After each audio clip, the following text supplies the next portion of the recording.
তোমরা সবাই কেমন আছো? আশা করি তোমরা সবাই খুব ভালো আছো, আর আমিও ভালো আছি মোটামুটি। কারণ আজকে বাড়ি থেকে চেরি চলে যাচ্ছে, প্রায় 1 মাসের মতো ছিল, তাই মনটা খারাপ।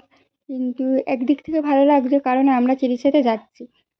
এই দেখো, চেরি সেটা দুষ্টুমি করছিল গাড়িতে, ওই একটুখানি বসেছিল, তারপরে কিন্তু সেও ঘুমিয়ে পড়েছিল। সে কিন্তু আমাদেরকেও হাই করে দিল। তো কেমন লাগছে আমাদের তিনজনকে অবশ্যই কিন্তু কমেন্টে জানিও। দিদি বাড়ি আমাদের বাড়ি থেকে প্রায় 4 ঘন্টার মতো লাগে, অনেকটা পথ। এতটা দূরত্ব বলে দিদি বাড়ি আসা হয়ে ওঠে না। আমরা আগের বছর গিয়েছিলাম চেরির বার্থডেতে, আবার 1 বছর পরে আমরা আবারও যাচ্ছি চেরির জন্মদিন উপলক্ষে।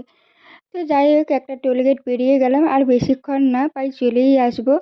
তো তারপরে আবার একটু ঘুমটা ভেঙেছে, দেখো মুখটা দেখে তোমরা বুঝতেই পারছো। আর এইদিকে চেরিও সোনাও কিন্তু ঘুমিয়ে পড়েছিল।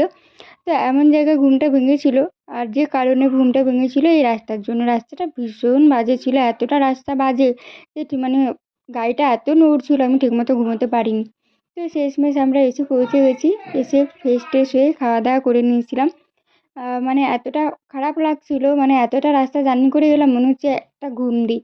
একটু ঘুম দিয়েছিলাম, ঘুম থেকে উঠে এসে এই দেখো চেরি সোনা বসে আছে। চেরি সোনা আমাদেরকে তো ভুলেই গেছে এখানে মাম্মাম, পাপা, দাদাই, ঠাম্মিদেরকে পেয়ে।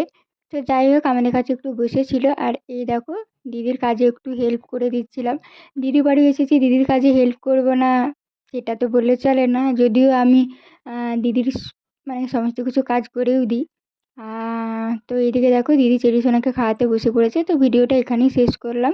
তো কেমন লাগলো অবশ্যই কিন্তু জানিও। চেরির বার্থডে স্পেশাল ভিডিও আসছে, তোমরা দেখতে থাকো, পাশে থেকো, সাথে থেকো।